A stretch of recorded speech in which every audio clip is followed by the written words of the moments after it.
Learn English through story. The Last Sunset. In the sprawling suburbs of Brooksville, where manicured lawns stretched endlessly and the hum of daily life never ceased, lived a man named Harold Bennett. Harold was a retired history professor who spent his days tending to his garden and reading books. Though his life appeared tranquil, Harold carried a heavy burden of regret and missed opportunities. Harold had a son, Michael, who lived in the city with his wife and children. Their relationship was strained, the result of years of misunderstandings and harsh words left unspoken. Harold, a man of principle and stubbornness, had driven Michael away with his rigid expectations and inability to express affection. Michael, feeling unappreciated and stifled, had distanced himself, choosing to build his own life far from his father's shadow. One summer afternoon,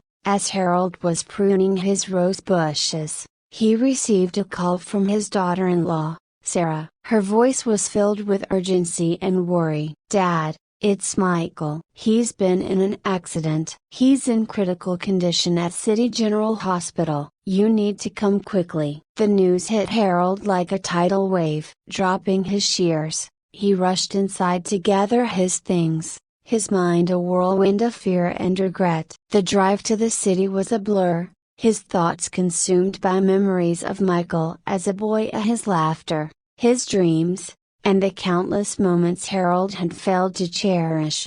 When Harold arrived at the hospital, he found Sarah in the waiting room, her eyes red from crying. She hugged him tightly. "He's in surgery. They're doing everything they can." Harold sat down, his hands trembling. "How did this happen?" Sarah explained that Michael had been hit by a drunk driver while walking home from work. The doctors were fighting to save his life, but the outcome was uncertain. As they waited, Harold's mind raced with a flood of regrets and unspoken apologies. He had always believed there would be time to mend their relationship, to say the things that needed to be said. Now, time was slipping through his fingers like sand. Hours later, a doctor emerged from the operating room. The look on his face was grim. "Michael's condition is critical. We've done everything we can, but it's up to him now. You can see him, but only for a few minutes." Harold followed Sarah into the room, his heart heavy. Michael lay unconscious, connected to a web of tubes and machines. The sight of his son in such a fragile state broke something deep inside Harold. He approached the bed and gently took Michael's hand. "Michael, it's Dad," Harold whispered, his voice choked with emotion. "I'm here. I'm so sorry for everything. I've been a fool, too proud to admit my mistakes. But I love you, son. I always have." Harold stayed by Michael's side, pouring out his heart in a way he had never been able to before. He spoke of his pride in Michael's accomplishments, his regret for the years lost to silence, and his desperate hope for a second chance.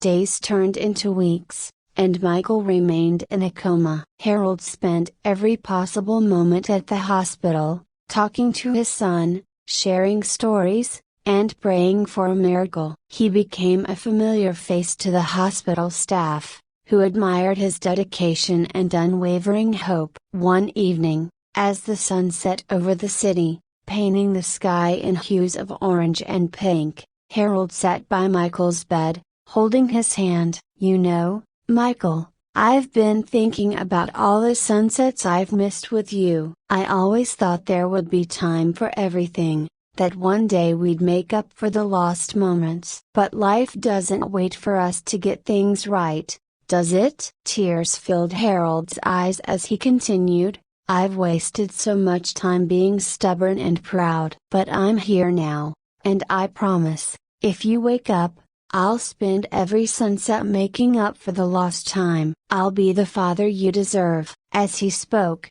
he felt a faint squeeze on his hand. He looked up, hope surging through him. Michael's eyelids fluttered, and slowly, he opened his eyes. The room seemed to hold its breath as father and son locked gazes for the first time in what felt like an eternity. "Dad?" Michael's voice was weak but unmistakable. Harold's heart leapt with joy and relief. "Yes, son, I'm here. I'm right here." Michael's recovery was slow but steady. During his convalescence, Harold remained a constant presence, offering support, love, and apologies for the past. They spoke openly about their grievances and misunderstandings, each finding healing in the other's forgiveness. Harold moved to the city temporarily, staying in a small apartment nearby to be closer to Michael and his family. He took on the role of a devoted grandfather,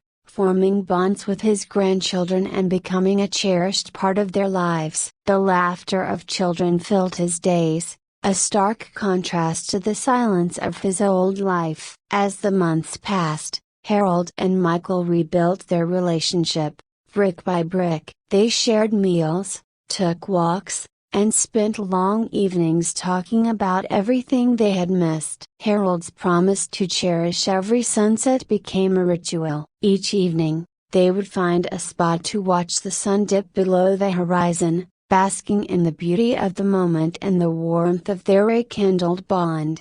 One evening, as they sat on a bench overlooking the city, Harold turned to Michael. "You know, son, I've learned something important through all of this. We can't change the past, but we can shape the future. Every day is a chance to start anew, to love more deeply, and to forgive more freely." Michael nodded, his eyes reflecting the fading light. "I've learned that too, Dad, and I'm grateful we've been given this second chance." Years later, when Harold passed away peacefully in his sleep, he left behind a legacy not of regret but of redemption. At his funeral, Michael spoke of the man his father had become, a man who had embraced change, sought forgiveness, and loved unconditionally. He spoke of their shared sunsets, each one a testament to the power of reconciliation and the beauty of life's fleeting moments. In the end, Harold Bennett's story became a beacon of hope for those burdened by regret and estrangement. It served as a reminder that it's never too late to mend broken relationships, to seek forgiveness, and to cherish the time we have with the ones we love. And in the heart of Brooksville, amidst the manicured lawns and the hum of daily life, Harold's spirit lived on, in every sunset and every act of love and reconciliation. I hope you enjoyed the story. If you enjoyed, then please like and share this video, and don't forget to subscribe our YouTube channel. Thank you for watching.